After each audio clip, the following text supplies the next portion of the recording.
여러분 안녕하십니까? TJB 뉴스입니다.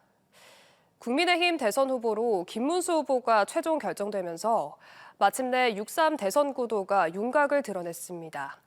이제 한 달도 채 안 남은 대통령 선거에서 여러 변수가 남아있지만 이번에도 승패의 가장 큰 요인은 중도층, 충청 민심을 누가 잡을 것이냐에 달려있다는 분석인데요.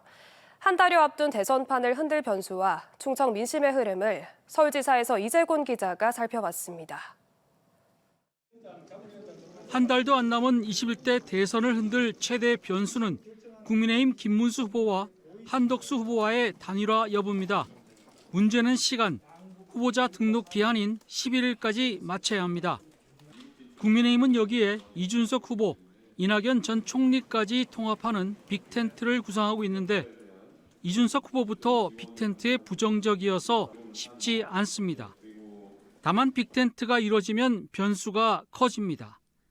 가장 최근 조사인 지난 1일 천지일보가 코리아 정보 리서치에 의뢰한 결과를 보면 이재명 대 김문수 맞대결일 경우 전국에선 46대 33.8, 충청권에선 42.6대 36.2로 나타났습니다. 이재명 대 한덕수는 47.6대 38.8로 충청권만 보면 43.5대 42.1로 초근접합니다. 또 김문수나 한덕수 후보로 빅텐트가 돼도 계엄과 탄핵, 윤 전 대통령과의 관계를 정리하지 않고는 중도 표심을 얻기 힘들어 보입니다. 탄핵에 대해서도 지금 전 국민들이 찬반으로 나눠져 있는데 이 부분을 통합해서 탄핵에 찬성하시던 분이나 반대하시던 분이나 다 포용을 하도록 하겠습니다. 민주당 이재명 후보가 대법원 파기 환송 판결로 사법 리스크를 다시 아는 것도 변수인데 출마엔 지장 없을 거란 예측이지만 민주당이 법관 탄핵 등을 시도할 경우 중도 표심이 움직일 수 있습니다. 우리가 조금만 더 힘을 내고 이 나라를 저렇게 엉망진창으로 만드는 내란 세력들을 좀 뒤로 물리고 진짜 국민들을 위해서 제대로 일하는 충직한 일꾼들을 잘 뽑으면 이재명 후보가 연휴 기간 강원에서 충청으로 민생을 파고드는 것도 흔들리는 스윙보터 민심을 잡기 위해서입니다. 결국 이번 대선도 중도층이 많은 충청권이 가늠자가 될 가능성이 높습니다. 다만 행정수도 완성은 더 이상 표심을 좌우하기 어렵다는 분석입니다. 후보들 모두 행정수도에 대해선 공약의 차이가 없기 때문인데 승패가 될 충청과 중도 민심은 차별화된 지역 발전 공약과 국민 눈높이에 맞는 정책이 마지막 승부수가 될 것으로 보입니다. TJB 이재곤입니다. 외구에게 약탈당했다가 674년 만에 고향인 서산 부석사로 왔지만 다시 일본으로 반환해야 하는 고려 금동 관세음 보살좌상의 친견법회가 부처님 오신 날인 내일 끝납니다. 내일 오전 10시부터 오후 5시까지 진행된 친견법회에는 그동안 전국에서 4만여 명이 다녀갔으며 함께 진행된 정부 환수 노력 촉구 서명운동에 15,000여 명이 참여했습니다. 금동 관세음 보살좌상은 2012년 절도범들이 일본에서 훔쳐 국내로 들여왔지만 소유권 소송 끝에 대법원이 2023년 불상 소유권이 일본에 있다고 판단하면서 다시 일본으로 돌아가게 됩니다. 의과대학들의 수업 복귀 시한이 지난달 30일로 종료된 가운데 대규모 유급 사태가 현실로 다가오고 있습니다. 순천향대와 을지대, 건양대 의대 등 지역대학 3곳에서만 1,100여 명의 의대생들이 재적 위기에 처했는데요. 의대생 2학번이 동시에 수업을 듣는 더블링을 넘어 3학번이 수업을 함께 듣는 초유의 트리플링 상황이 발생할 경우 정상적인 의대 수업이 불가능할 것이라는 우려도 나옵니다. 김소영 기자가 취재했습니다. 지난달 30일 대부분 의과대학의 복귀 시한이 종료됐습니다. 교육부는 지난 2일 1개월 이상 무단 결석으로 재적이 예정된 전국 5개 대학 학생 1,900여 명에게 재적 예정을 통보했습니다. 지역에서는 순천향대 606명, 을지대 299명, 건양대 264명 등 모두 1,169명이 재적 위기에 놓였습니다. 하지만 이들 대학은 교육부의 완강한 입장과는 달리 학생들에게 마지막 기회를 열어둔 상태입니다. 복귀 학생 규모에 대해서는 대부분 대학이 함구하고 있지만 전체적인 복귀 분위기는 그다지 밝지 않습니다. 천안단국대학교는 복귀 인원이 적은 편이라는 짧은 입장을 전했고 비수도권 국립대 가운데 가장 먼저 전원 등록했던 충남대학교 의대 상황도 크게 다르지 않습니다. 충남대 의대는 약 70명의 예과 2학년 학생들만 수업에 복귀했고 나머지 학생들의 수업 참여는 거의 이루어지지 않고 있습니다. 학칙상 예과 2학년의 경우 성적 경고를 2회 받으면 제적이다 보니 이번 학기 미복귀 시 즉각적인 제적 위험이 높습니다.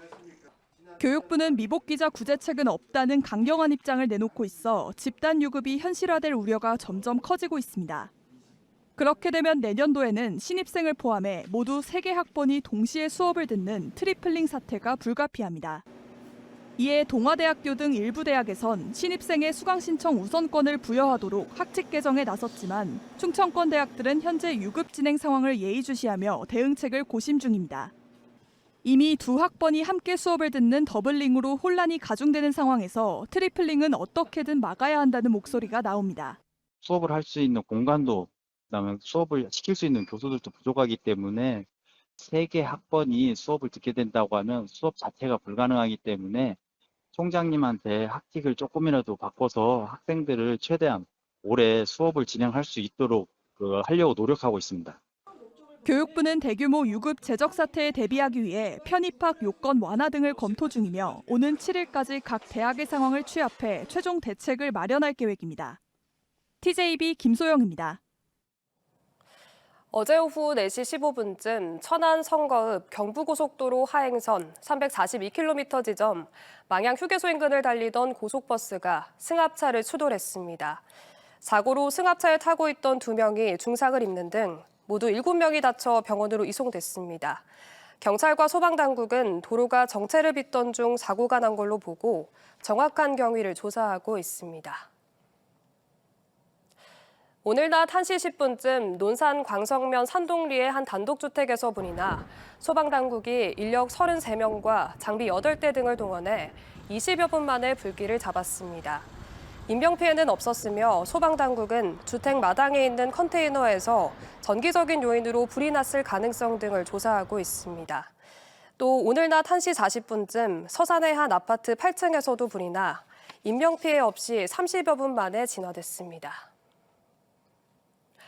야외 활동이 많아지는 요즘 진드기가 옮기는 중증 열성 혈소판 감소 증후군 SFTS가 다시 확산되고 있습니다. 최근 올해 첫 사망자가 발생하면서 방역당국에도 비상이 걸렸는데요. 어떤 질병이고 어떻게 예방해야 하는지 김종엽 객원의학 전문기자가 설명합니다. 지난달 24일 경북에서 70대 여성이 중증 열성 혈소판 감소 증후군 SFTS에 걸려 숨졌습니다.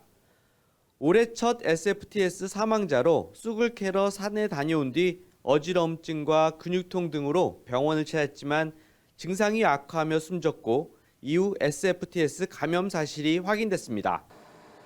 SFTS는 바이러스를 보유한 작은 소피 참 진드기에 물리면 감염되는데 주로 4월부터 환자가 발생하기 시작합니다. 봄철 나들이와 농사일 등 야외 활동이 급격하게 늘어나는 시기와 진드기의 활동이 활발해지는 계절이 겹치기 때문입니다. 참 진드기에 물리면 5일에서 14일의 잠복기를 거쳐 고열과 구토, 설사 등의 증상이 나타나는데 심한 경우 백혈구와 혈소판 수치도 떨어질 수 있습니다. 국내에서는 지난 2013년 법정 감염병으로 지정된 이후 지난해까지 2,065명의 환자가 발생했는데 이 중 381명이 사망해 18.5%의 높은 치명률을 보였습니다. 혈소판, 백혈구 등이 감소되면서 출혈 현상이 좀 생기게 되고 또 2차적으로 신장 기능을 포함한 다발성 기능이 부전이 생기게 돼서 다른 질환들보다 훨씬 사망률이 높게 된 이유가 되겠습니다. SFTS는 아직 백신과 치료제도 없어 진드기 접촉을 최소화할 수 있도록 예방수칙을 지키는 것이 최선입니다. 야외 작업 시 긴 팔과 긴 바지를 입어 피부 노출을 피해야 하고 진드기 기피제를 사용하는 것도 도움이 됩니다. 이유가 없이 갑자기 열이 날 때는 잘 생각해 보시고 야외 활동 갔다 온 게 1, 2주 전에 있었다. 그렇다면 그때는 무조건 병원에 오셔서 확인 먼저 받으시는 게 좋겠습니다. 또 집에 돌아온 뒤에는 바로 샤워하고 작업복과 일상복을 구분해 세탁하는 것도 중요합니다. 특히 고령층이나 농림축산업 종사자들은 진드기 감염에 취약한 만큼 각별한 주의가 필요합니다. TJB 닥터리포트 김종엽입니다. 한화이글스가 파죽의 6연승을 달리며 선두 LG를 한 게임 차로 바짝 뒤쫓았습니다.